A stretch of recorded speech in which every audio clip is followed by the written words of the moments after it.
నైతిక విలువలు అనేవి చాలా ముఖ్యం. అలాంటి నైతిక విలువలు లేని కుటుంబం పేర్ని నాని గారి కుటుంబం. గతంలో మనం చూసాం, మున్సిపల్ ఎలక్షన్స్లో చిన్న చిన్న కేసుల్లో కూడా మా ఆవిడ మీద కూడా కేసు పెట్టి మరి పోటీ చేస్తే 45వ డివిజన్లో మా ఆవిడ మీద కూడా కేసు పెట్టించిన ఘనత పేర్ని నాని గారి కుటుంబాన్ని. మరి మా కొల్లు రవీంద్ర గారిని మమ్మల్ని హౌస్ అరెస్టులు మాట్లాడితే హౌస్ అరెస్టులు, నన్ను ఎన్నిసార్లు హౌస్ అరెస్టులు చేశారో మరి పేర్ని నాని గారు కానీ కిట్టు గారికి కానీ తెలుసు గతంలో. అలాగే ఇవాళ మా కొల్లు రవీంద్ర గారు కనుక కన్ను ఎర్ర చేస్తే ఇవాళ ఎన్ని కేసులు మేము మీద పెట్టించేవాళ్ళు కూడా మరి ప్రజలందరూ కూడా గమనిస్తున్నారు.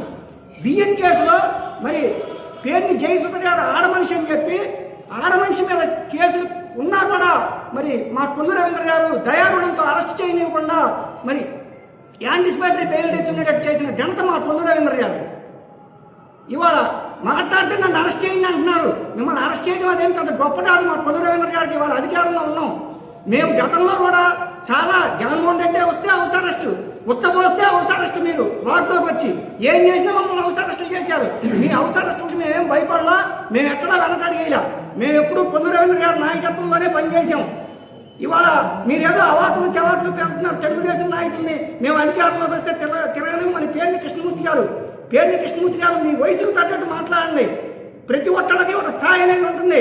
ఇవాళ అవసరమైతే మేము తెలుగుదేశం పార్టీ కోసం ప్రాణత్యాగం చేయడానికి కూడా సిద్ధంగా ఉన్నాం. మీరు చంపేసినా మేమేం భయపడము. తర్వాత మా కుటుంబంలో మా వారసులు వస్తారు, మిమ్మల్ని కూడా చూస్తారు మీ అంతును.